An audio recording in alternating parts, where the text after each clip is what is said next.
पैसा चलाने। तो हमारा जो काम था वो अनलिस्टेड कंपनीज को मिलना, प्रमोटर को समझना और उसमें इन्वेस्टमेंट करना। तो मेरा बेसिक बैकग्राउंड यही था। तो जब मैं प्रमोटर से मिलता था ना, तो मुझे ये लगता था ये बंदे ने इतनी बड़ी कंपनी बना दी है, तो यार साला इससे समझदार थोड़ा तो मैं हूँ। आप लोग को भी अपने प्रोफेसर से मिलकर ऐसा बहुत बार लगता होगा ना कि ये मुझे पढ़ा रहे हैं। इनसे ज्यादा दिमाग तो मेरे पास ऐसा होता होगा आपके पास। तो वो एक फीलिंग आने लगी थी मेरे अंदर। तो उसके बाद फिर एंटरप्रेन्योरशिप की मैं जर्नी शुरू कर दी। बाकी किसी गुजराती के पास पिच करो બહુ પૈસા સાબુતા પાસ આવે છે જેને હાથ અંદર ઉપર કર્યો તો ને ઓલ ઓફ ધેમ सो वहां पे क्या होता है ना कि there is not a point कि you should be that optimistic in terms of what is that you want to pursue. You cannot be under optimistic about what the others want. That should be the motto, I think. Aman Gupta के लिए था ना। Let's take a few questions from the right side of the sitting area so that they also get to speak the questions. Hello sir, मेरा question आपसे ये है कि अगर किसी को स्टार्टअप करना है तो वो कॉलेज के अंदर करना चाहिए या फिर 1-2 साल जॉब करके एक्सपीरियंस गेन करने के बाद करना चाहिए?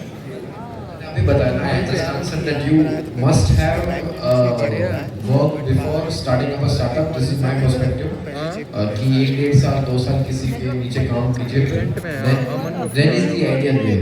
But I already have answered. तो अच्छा तो वो तो अकेले लगा था क्या? या कोई सेट फॉर्मूला नहीं है कि पहले जॉब करना चाहिए या पहले करना, मतलब ना पहले डायरेक्टली स्टार्ट करना चाहिए, वैसा कोई सेट पाथवे भी नहीं है और कोई फॉर्मूला भी नहीं है।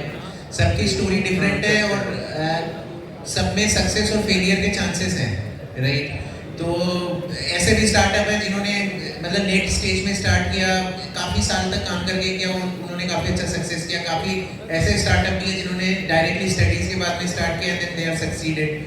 मतलब बेसिकली कोई पाथवे नहीं है। बट द थिंग इज कि जो आप सोच रहे हो, जो चीज़ आप बिल्ड करने का सोच रहे हो, आई थिंक आप ही आंसर दे सकते हो उसका कि आपको है ना जॉब, पहले आपको उसकी रिगार्डिंग एक्सपीरियंस चाहिए या फिर आप डायरेक्टली स्टार्ट कर सकते हो। तो उसका सबसे अच्छा आंसर आप खुद ही दे सकते हो rather than किसी से पूछना।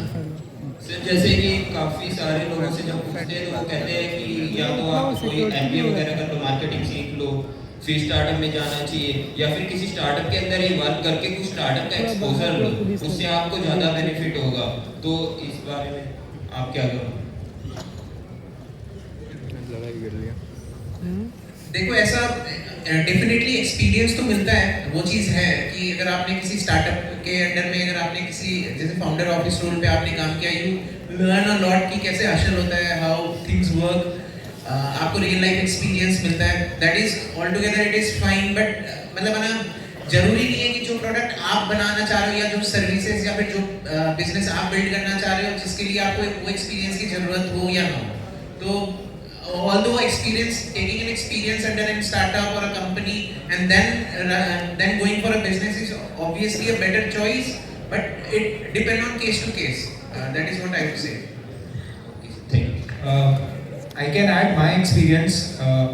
See, I while pursuing chartered accountancy at PwC Bombay, मुझे 3 साल का आर्टिकलशिप में, कहने के लिए आर्टिकलशिप है बट नौकरी से कम नहीं था, and we learned a lot of skills around Excel. Also confidence बढ़ गया, meeting CEOs of Capgemini, taking their first name and talking to them rather than saying sir. So all this helps in your confidence in starting up. But जब मैंने decide किया कि मुझे idea pursue करना है, I was also planning for CAT for MBA.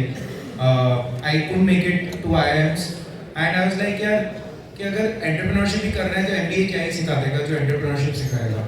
So that was my thought process. But हाँ, वो 3 साल की आर्टिकलशिप आज शायद नहीं की होती तो मुझे नहीं लगता मैं माई बाइक जो बिल्ड कर पाया वो मैं कर पाता। तो मेरा भी पर्सनल ओपिनियन तो यही है कि थोड़ा सा वर्क एक्सपीरियंस लेके ही स्टार्ट करो, वो बेटर ही रहेगा। But if the idea has come to you and your conviction is strong about it, there is no reason why you should start it today as well.